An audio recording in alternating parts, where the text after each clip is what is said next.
जीशु ख्रीष्टंकर लोक मान कौन से विषय कहबार ना। आज से विषय आज आम मैंने ध्यान दौछु। आम भावुवा जे गोटे पास्टर को आका गोटे अभिषिक्त माने कहथिबा पालकों को आका किंबा पालिका गोटे भविष्य वक्ता ना। ये लिखा जाए अभिषिक्त व्यक्ति बोलिकी से व्यक्ति माने किए आम समस्ते। हालेलुया बुझी पार्छन्ति आपण माने से अभिषिक्त व्यक्ति आम समस्ते।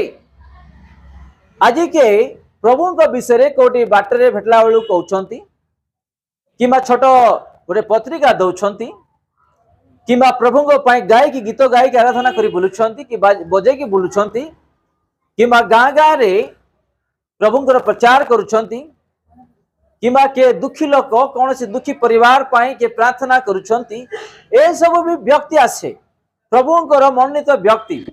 जदि आम